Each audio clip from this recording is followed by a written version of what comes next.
Magandang araw po sa inyo mga boss, mga ma'am, mga sir. Andito po tayo sa isang mga beach properties dito sa Botolan, Zambales. Parang exclusive subdivision to. Portion na nila yung property nila. Merong private road. Ito yung kalsada, ready for cementing na yan. May access papunta ng beach, about 3 to 5 minutes walk. And then dito meron din access papuntang beach, about 3 to 5 minutes walk. Ito yung mga magiging kapitbahay. Ayan, oh. Ngayon ito po yung binebenta. Yan, tsaka itong isa bago po yan, hindi pa natirahan yan. Ang size po ng lote bawat isa ay 100 square meters. Okay, tignan muna natin loob ng bahay. Sir, mga ilang square meters po yung floor area ng bahay? 40. Tapos ang kabila ganoon din po. Okay. Naka-elevate. Yan. Papansin nyo. Diba? Elevated yung bahay. Ito ngayon ang loob. Bagong pintura. Yun, no? Mataas ang sisame. Kaya hindi mainit sa loob. Ang ginamit po nilang palitada dito ay biochar. Kaya eco-friendly, no? Biochar, so maganda ang pagkakasil niyan, insulation niyan sa init at saka sa lamig. Maluwag ang ang layout ng kitchen, diretso na dining area. Ayan, no?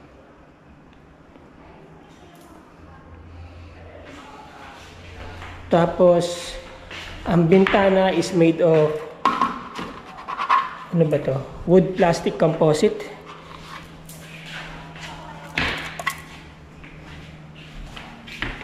Sir, yung mga frames ng bintana nyo, WPC ba yan?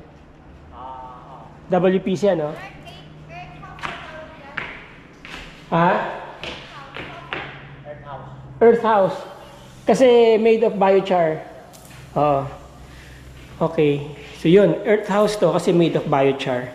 So environment friendly siya, no? Yan, no? WPC ang kanyang bintana. I'm not sure kung WPC. Ito aluminum, no?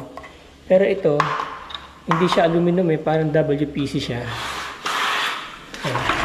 Iwas corrugation. Smoke glass. Ang bintana niya, may screen na. Parehong may slide. Yan, no? Okay? Ang size ng bintana siguro 1.5 by 1.5 meters. Yan, ganoon din dito. Malaki exhaust fan dito. Oh. May kuryente na ba? Yun. Nice. Alright. So may simpleng cabinets dito, no? Ano? Dumikit sa pintura. Ito lababo. Maganda. Nakasink. Nakalubog. Ayan. Maganda yung quality ng lababo niya. Modern. Tapos ito yung gagamiting ilaw siguro dito ilalagay. Hindi pa tapos eh. Pipinturahan pa po yan. Ayan. Ngayon, ito ang CR. Sa gitna ng dalawang rooms, ito. Ayun. Mga nasa 1, 2, 3. Mga nasa 9 square meters or 10 square meters itong room.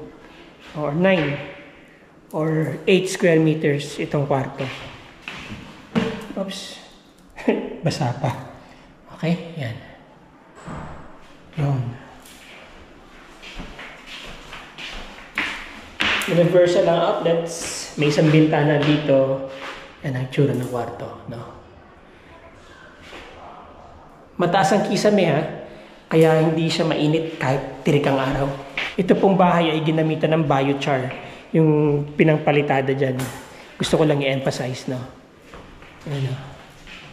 So kahit nakatutok yung araw dito sa loob hindi mainit, oh. Malamig. Promise. Ito may dalawang bintana. Ito yung garahe. Turo ko sa inyo yung ano, muhon.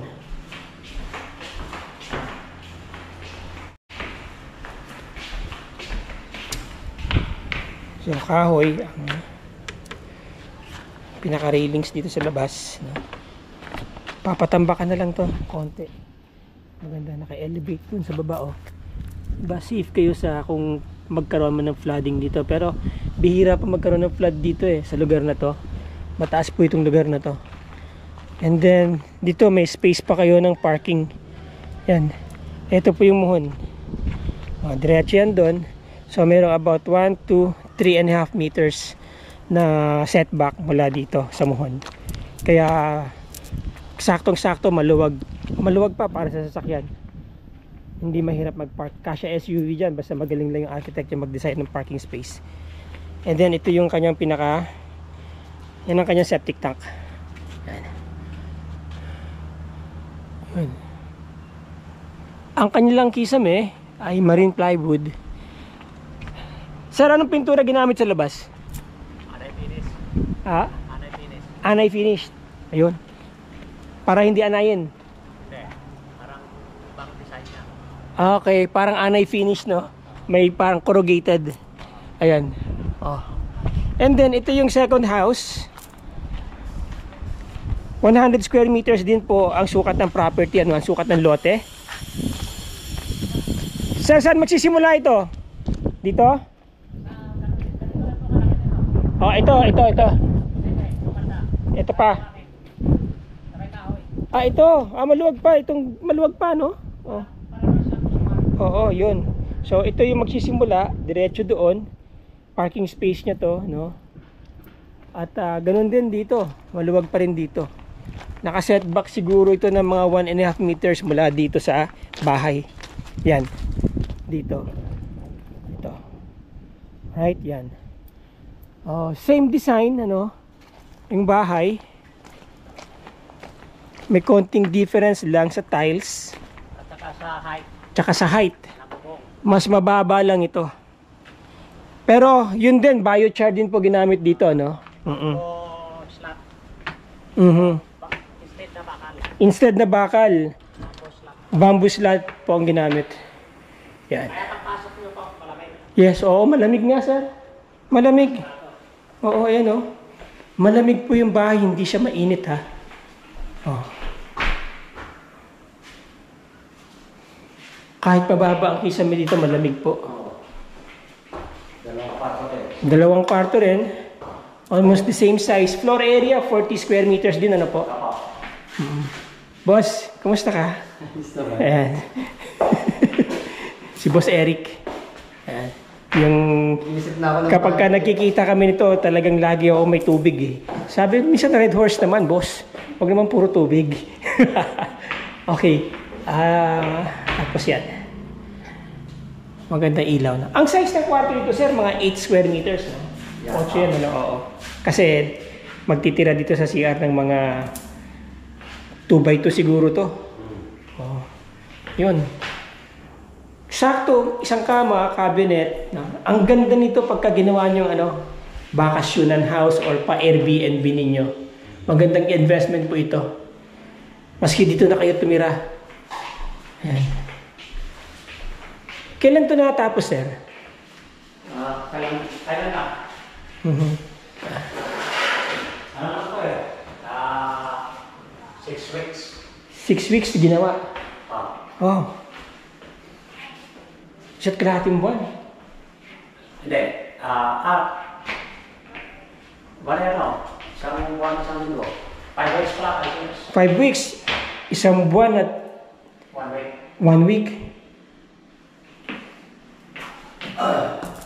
Ano ito? Hollow blocks po yung Hindi po. Puro sa kilay na nila. Back to back, walang ano block. walang hollow blocks to. Palitada. Anong nakapalaman sa gitna ng pader? Kawayan. Kawayan. Slat. Ganun. Tapos buhos. Tapos kasi. Pitik. Okay. Hanggang sa kumapal. Oo. Biochar. Bayad sa. Ilang percent ang biochar? Mga 50%. Wala. 40. Kasi Kasi yung mixture namin sa buong Phoenix, sa 16 na 5 kilos na Biochar. biochar. Mas maganda po. Yun na. Oh, ang biochar made of inuling na ipa, di ba? Hindi. Hindi, ano? Ano siya? Yung rice straw. Oo, tapos Yung dayami. pwede sa tawon. Kahoy din, oh, inuling, tapos dinurog. Oo. Tapos kaya malamig, oh. Sige. Oo. Ayun, no? Earth House. Ayan. Okay? Mga boss, mga ma'am, mga sir. Alright. Para makita po ninyo yung proximity nito sa tabing dagat, magpapalipad tayo ng drone. Okay? Yan, tignan nyo na. Ang ganda, oh. Oh. Ito yung unang project nila, tignan nyo. Ito, sir, Earth House din yan? Ay, hindi. Ayan, ang ganda, oh. Oh, nabili na po yan. Kaya wag nyo nang tanongin ng presyo. Okay? Tignan po muna natin sa drone kung ano yung proximity niya sa tabing dagat para makita nyo mula sa taas. Tsaka natin pag-usapan ng presyo.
Tapos may mga establishments na rin dito na pwede nyong puntahan. Kagaya nito. Ayan, oh, may mga coffee shops dito. Diba? So although kahit na nasa inner road siya, meron na siyang mga establishments sa labas na para na rin kayo nasa bayan. May gasoline station dito. Tapos ito, commercial complex. Oh. Sir, ano yan, sir? Restaurant yan? Pero Guess lang din po. guess ko lang din, okay. Vlogger po kayo? Medyo, kunyari lang. Sa ano po po Butchewals TV. Sir, baka may gusto kang shoutout. Shoutout yung mga tropa ko sa Bulacan. Sila Christian, DJ, Bentot, Bencho. Tsaka sa Puremang ko. Ano pangalan mo, boss? Omar, boss. Omar. Nice meeting you, Omar. Napag natanong ko si Boss Omar, akala ko taga rito siya. Talaga Sambales din po talaga ako. Sambales ka rin? Kaya lang ngayon sa Bulacan na po ako natin. Okay. Soundowners ka ngayon dito. Thank you po. Malupit yan. Okay, so ito yan, no? 'Di ba? May mga establishments na dito. Malapit doon sa binibentang Earth House. Ayan. Sundowners. Ito, malupit tong resort na to. Bigatin to. Ngayon, minto muna ako dito para kumain ng hamburger. Actually, calzone burger. Ayan. Wood pizza. Alright, mga boss. So, ito yung magiging community nyo dito kapag nakabili kayo ng property dito.